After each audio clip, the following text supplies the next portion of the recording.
Good morning, book lovers of the internet. Welcome or welcome back to my channel. I am Book Nerd 802, and in this video, I am going to be reviewing the very much of a wake up call book by Otessa Moshfegh called My Year of Rest and Relaxation. Now, this one consists of about 290 pages, and I rated it a 3 out of 5 stars. I just finished reading it a few minutes ago, and in Bo Burnham's words, apathy is a tragedy and boredom is a crime. And if that rings true, then this book is a very tragic one. So it takes place in New York in the year 2000 and later on as well in 2001. So I'm not quite sure how to describe what I'm feeling now that I've finished reading this. It was definitely one of the weirdest, strangest things I've read these past couple of months. And bear in mind that about a year ago I finished reading The Book of Bill by Alex Hirsch. So, as relatable as it was at times, I can't even imagine myself spending a year doing what our narrator did in order to get over the deaths of her parents. Now, as far as I know, the narrator is referred to as the narrator and she's never really given a name, perhaps as a means to dehumanize her to further expand upon the fact that she is trying to dissociate completely from humanity. But having read this so shortly after completing Matthew Perry's autobiography, um, which is called Friends, Lovers, and the Big Terrible Thing.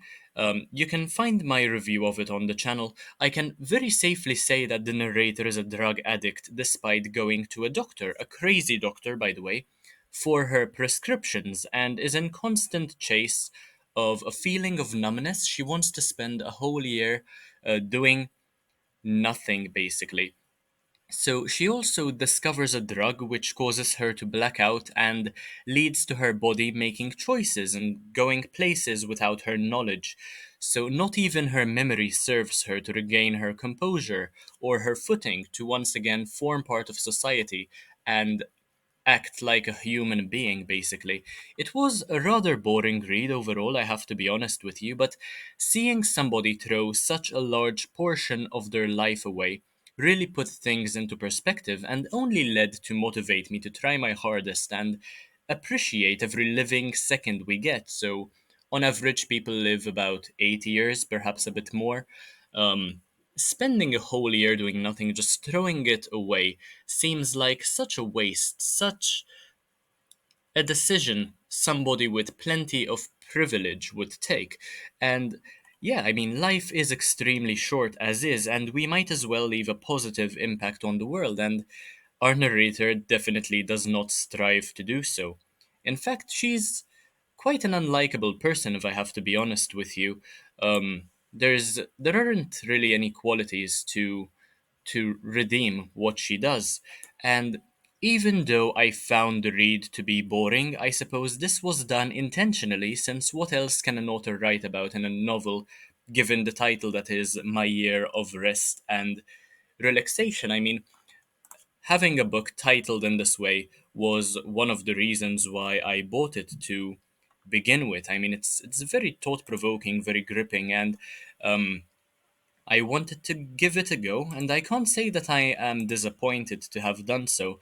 And the narrator does tell us a lot about her lover, Trevor, who doesn't much love her anymore, and her so called best friend, Reva, but the way in which she speaks about them both leads us to believe that she doesn't really care for any human connection, and to her, people are just tools to help her spend an entire year disassociated from the world. And somehow it seems to me that she has always been this way, especially since she also describes her father to have had quite similar personality traits.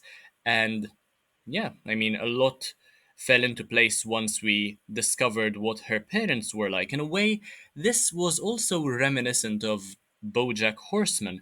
And I suppose some people would deal with trauma in such a manner, of trying to disassociate from humanity, of going through bouts of self pity, of um, trying to understand the hollow feeling, but a whole year comes across as unrealistic, and the drugs only make matters worse. Having a narrator who is apathy and sloth personified made this read interesting, since having the story told from the point of view of one of the seven deadly sins was certainly new to me. However, the narrator is simply not much of a likable person, as I mentioned a few seconds ago, or admirable in any sense of the word. She is definitely not an exemplary person, and not a person I would love to hang out with, to have in my life. She has no ambitions despite living in New York. There are so many opportunities to be had there, and she has no ambitions whatsoever. And since money is not a problem for her, since she inherited plenty from her parents, she can do as she well damn pleases, basically. She has no limitations whatsoever.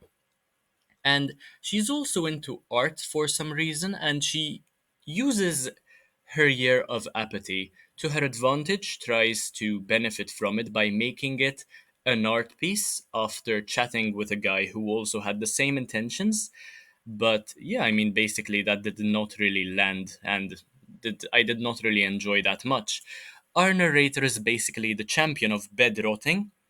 She basically bed rotted so that the TikTok generation could do so even better, and nobody can take that away from her. She's the queen of bed rotting. So the long chapters did get on my nerves. Every chapter has about 40 pages. There are only 8 chapters in the book. The final chapter only has 1 page, and the book consists of about 290 pages. So, yeah, the long chapters did not do it for me, and plenty of times there was a bunch of rambling going on, which slowed down the pace of my reading and the flow of the story, although it could be argued that there really isn't a flow within the story, since sitting on a couch for 300 pages that does not really constitute for much of a flow. And in some very weird way, one can also consider this to be a self help book. As I mentioned towards the very start of the video, one can see this book, read it, and think of it as a self help book because of the fact that it's a wake up call. I mean, seeing somebody behave in this way just turned something on within me that I shouldn't be like this at all. And yeah, I mean, when you do read this book, if you do, I wouldn't really necessarily recommend it, but if you do read this, ignore all the masochism, however, and don't do drugs under any circumstances. Definitely don't do drugs, even if they just serve the purpose of making you feel numb and sleep for a long period of time. Stay away from drugs unless you're very sick. Um, and make sure that if you are chatting with a doctor, you speak with one who has a good reputation rather than with a very shady one.